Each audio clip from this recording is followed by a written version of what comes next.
Hi everyone, I'm Ben and you're watching The Snecker Show, and today I'm going to talk a little bit about woodworking problems, or maybe woodworker problems, maybe both.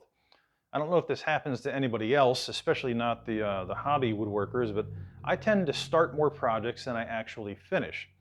I have good intentions, but sometimes I just get an idea and I want to start working on something right away, and then I just run out of time, or reality comes back to move me on to something that's a higher priority. Well, sometimes it's for a valid reason also, like with cutting boards. I think I've been working on these for probably at least a year on and off, and I've had them sitting on a shelf inside the house, just waiting to be finished. And the main reason that I didn't finish them sooner or do them one at a time as I got the woodworking portion done is because I use Waterlox original sealer finish for all of my cutting boards. Let it soak in as deeply as possible, and I wipe it off the surface so that there's no film that builds up there.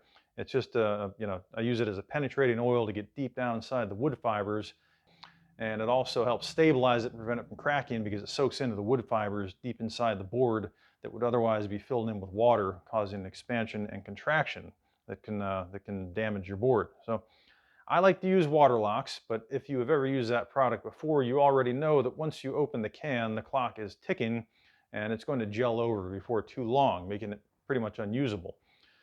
So once I open a can, I like to use it for as much as possible or as big of a project as possible, do multiple things at once so that I don't have to keep opening the can, because every time you take the lid off, you allow more air to get in there. As the level of liquid goes down in the can, the space that can be filled with air gets greater, which is a little bit of a design flaw when you think about it, right? We've been doing it this way for a long time, but maybe it's time for something different.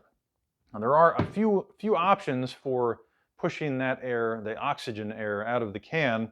One of them is my preferred method, which is propane.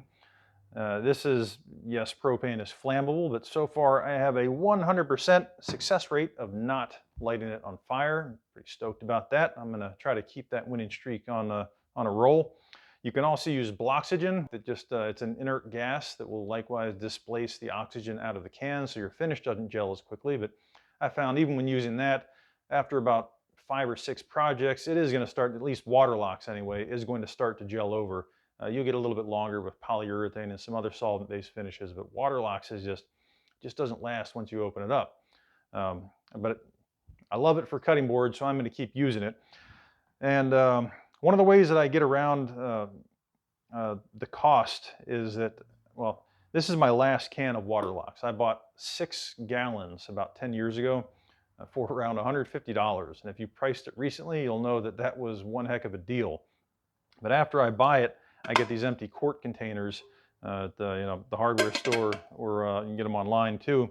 And I transfer the liquid into these smaller containers. So once I open it, I'm not cracking open an entire gallon and gradually filling that with air. I just have to open up a quart, and I might lose a third or a quarter of the can at the end, but at least I'm not losing a third or a quarter of a gallon, which would be about a quart. So that's one method. But these seem to be going up in price lately, and there is a better way. I picked up these stop loss bags about a year ago. Totally forgot they were in my cabinet, and I was just going over the Waterlox and saw that these were sitting there. And this is kind of the same idea as a toothpaste tube, where you squeeze it out as you go along, and you don't bring a lot of air back in after you finish. And these things look like they have come down in price a little bit. I'm pretty sure I paid too much for these a year ago, but I just checked, and there's some, look like somewhere around $2 to $3 each maybe for these bags. And I was searching for quart cans also, and they were around $5. These prices may change, but that's just something that I noticed today. I will put some links down in the video description if you want to pick some of these up. And I don't know what the price will be. You'll just have to click on it and find out. But I haven't actually used this yet. Now I think the technology as far as plastics have just gotten better over the years. So this is supposed to, it says on the label, formulated for oil, water, and alcohol-based wood finishes. So it's going to hold up to some chemicals. This is an oil-based finish, so that should work fine in there. And I'll let you know later if it doesn't work out, but I'm pretty sure it'll work fine because it's not really that different from any other oil-based finish. Now you can, when you buy this, you can get this optional funnel with it. It's a collapsible funnel. And you can expand it like that for filling the thing up. And I think this is silicone, so you can, if you get any finish that dries on here, you can just peel it off later. You could also just use any other kind of funnel. You just have to wash it after. I'm going to try this out right now with the remaining Waterlox in this quart container, because it's filled with propane right now, but I want to get it into something else before it gels over. And I just figured I'd try these bags off and pass the tip along to you. They recommend, or at least provide some plans to build a little stand for holding this, where you put the funnel in a stand and put the bag underneath, and that way you have another hand free for pouring. But I don't think I'm going to need that, so I'm just going to try to do it without any kind of a stand. I'm just going to open up this bag, and I'll get this up a little closer so you can see what it looks like. I just take the lid off of this bag, and then this is actually larger than the opening, which is not what I expected, so you might get a little bit of finish around the rim, but it's a pretty good seal, so it should be fine. I think I can just do this one-handed. And then just got to dump the finish in here and make sure I don't get any air with it, and that way every time I use it, I can just squeeze out what I need. I'm going to put on some gloves for this, because there's a pretty good chance this is going to get everywhere.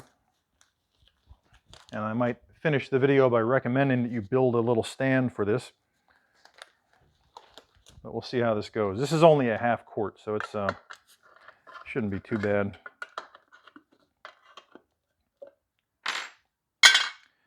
All right, let's hope for the best. I'm going to try not to spill this on these existing boards. Why do I have a feeling I might regret this? Yeah, the bag is going to get heavier as I pour, so I want to avoid. Let me set it down here. This is my most extensively planned video I've ever done. All right, this might work. There we go.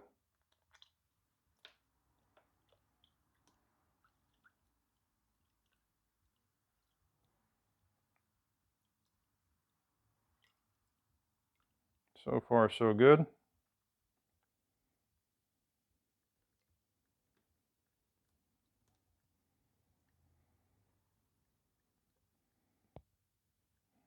Okay, and other than the oxygen that it contacted on the way from one container to the other, let's see, I can close this up until the Waterlox is just at the top. That actually didn't do too bad with, there's not a lot of it around the rim here, so that's pretty good. Now I can just squeeze out the extra air until I get the finish right up to the cap here. Almost there.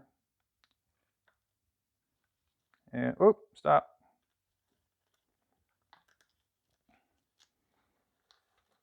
Okay, and the cap is on, and there is there might be a little bit of air. I'm going to try to get a little bit more of that out of here. I might be able to do a little better. Okay, that's what it was. I think the main trick was just trying to do this in front of the camera. All right, I see a few little drops in there, a few little bubbles in there, but that's not too bad. So I would say that was pretty easy. I will, I'll give an update, and I'll put it down in the description or maybe in the first comment over time to see how this does after I use it for a few more projects. But so far, I got to say, I think I like the design. I like the funnel. Seems to work pretty well. It's not a sponsored video. Like I said, I bought these a year ago and paid too much for them. I think it seems like a good way to save some money on your more expensive finishes, though. For $2 or $3, this is a lot better than spending another $30 on a can of Waterlox. So, hope that was helpful, and thanks for watching.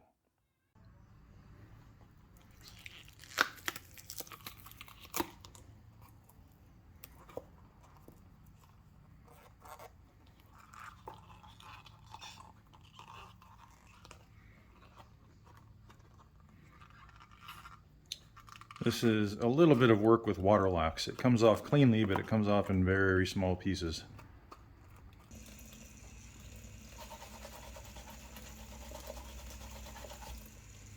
All right, that's a lot easier.